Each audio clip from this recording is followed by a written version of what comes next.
एक बार भू पति मन माही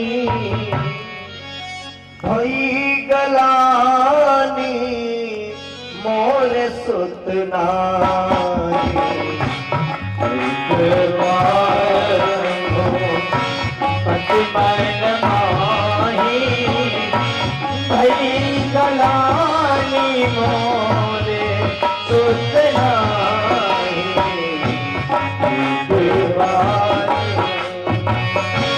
एक बारी पति मन माही एक बारी पति मन माही भई गलानी मोर सुत नाही। गुरु गया तुरंत मही पाला तुरंत मही पाला चरण लागी करे विनय कुशाला। गुरु गया तुरंत मही पाला तुरंत मही पाला चरण लागी करे विनय विशाला। सुख दुख सब निज सुख दुख सब गुरु ही सुनायो।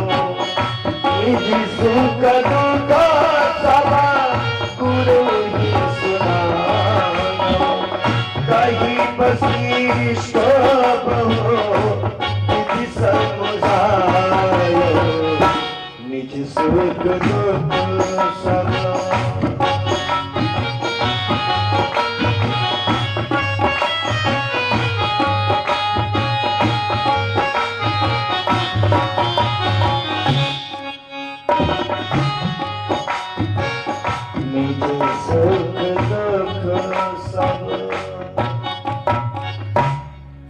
गोस्वामी जी ने एक बार लिखा और जहां पर भी एक बार शब्द आया है वहां कोई न कोई घटना जरूर घटित हो गई है। एक बार कुबेर पर धावा पुष्पक जान जीत लैयावा।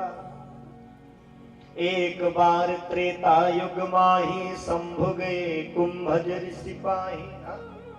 कल की कथा में आपने सुना एक बार त्रेता युग माही शंभु गए कुंभज सिपाही।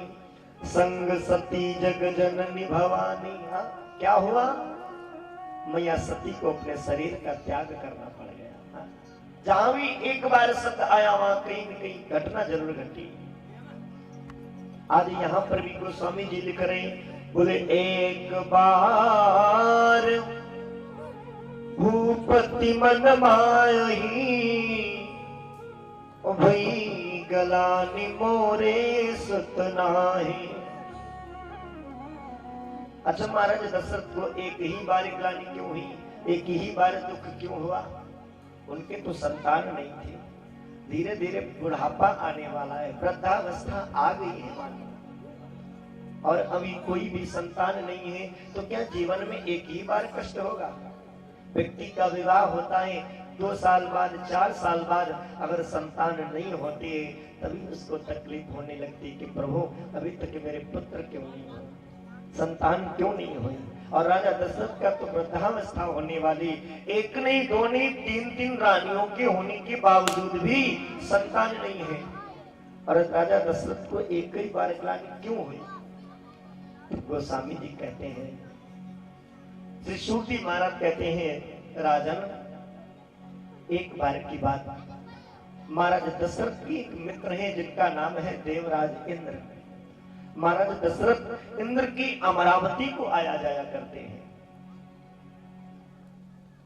देवराज इंद्र महाराज दशरथ को जिस सिंहासन पर बिठाते थे, जब दशरथ जी अपने अयोध्या को आते थे तो इंद्र को सिंहासन को प्रक्षालित करवाता था, धुलवाता था। एक दिन की बात, देवराज इंद्र के ही अमरावती में महाराज दशरथ अपना पीताम्बर बोलाए और जैसे ही मार्ग में आए देखा मेरा पीताम्बर रह गया है, देवराज इंद्र के वहां चलो लाना चाहिए। और जैसे अमरावती को पहुंचे तो देखते हैं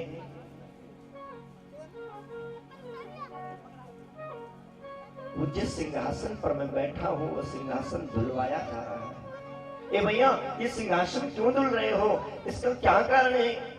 अरे महाराज, एक मृत्यु लोक से एक राजा आता है जिसका नाम है दशरथ, वो निर्वंशी राजा है और वही इस सिंहासन पर बैठता है, इसीलिए हमारे महाराज इस सिंहासन को धुलवाते हैं। सेवकों को तो पता नहीं था, आज बड़ा कष्ट हुआ दशरथ कि मेरे कोई संतान नहीं है, जिसके कारण मेरा मित्र उस सिंहासन को धुलवाता है जिस सिंहासन पर मैं बैठता हूं। यही सोच तुलसी मन माही, भई गलान मोरे सुत नाही। आज दशरथ जी को यही सोचकर बहुत बड़ी ग्लानि हुई कि अगर मेरे कोई संतान होती, मेरे कोई पुत्र होता, तो मेरा मित्र इंद्र जैसा मेरा मित्र उस कार्य को, इतना निकृष्ट कार्य को नहीं कराता। दूसरा कारण सुखदेव जी महाराज कहते हैं, राजन, एक बार दशरथ जी शिकार खेलने के लिए जाते हैं।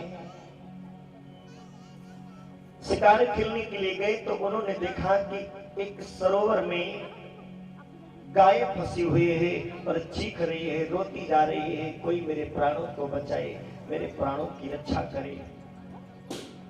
कौन है आज मेरे प्राण बचाने आए, धर्म के नाम पर बलिदान चढ़ाने आए, कोई मेरी तो रक्षा करे, कोई तो आए मुझे बचाने।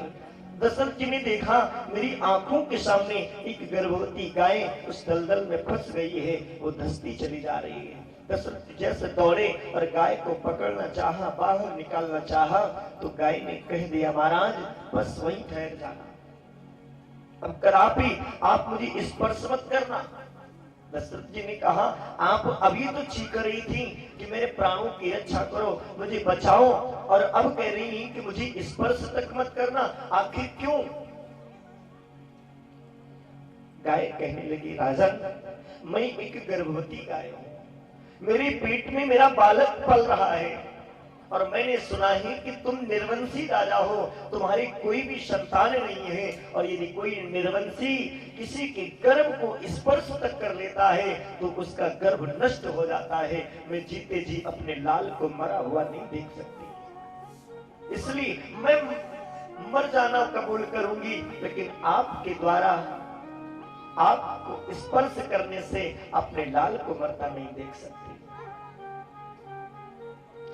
महाराज दशरथ को सुनकर के बहुत बड़ा दुख हुआ कि प्रभु, हे नारायण मेरे ठाकुर, पार ब्रह्म परमेश्वर, आज अगर तूने मुझे कोई संतान दे दी होती तो कम से कम मैं इन हाथों के द्वारा अपने आंखों के सामने मरती हुई गाय की रक्षा कर पाता। मैं देख रहा हूं कि गाय माता अपने प्राणों का बलिदान कर रही है, लेकिन उनकी प्राणों को नहीं बचा सकता। यह सोच तुलसी मन माही, भई गलानि मोरे सुत नाहि। तीसरा कारण, हमारा दशरथ जी ने एक सरोवर में कमल देखा, बहुत सुंदर कमल खिला था।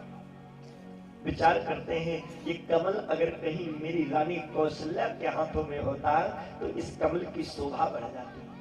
दशरथ जी ने तर्क से बाण निकाला, धनुष पर चढ़ाया, और जैसे ही उस कमल के ऊपर बाण को छोड़ा तो कमल जल में डूब गया। बाण वापस आ गया, जैसे वापस आया कमल फिर से ऊपर।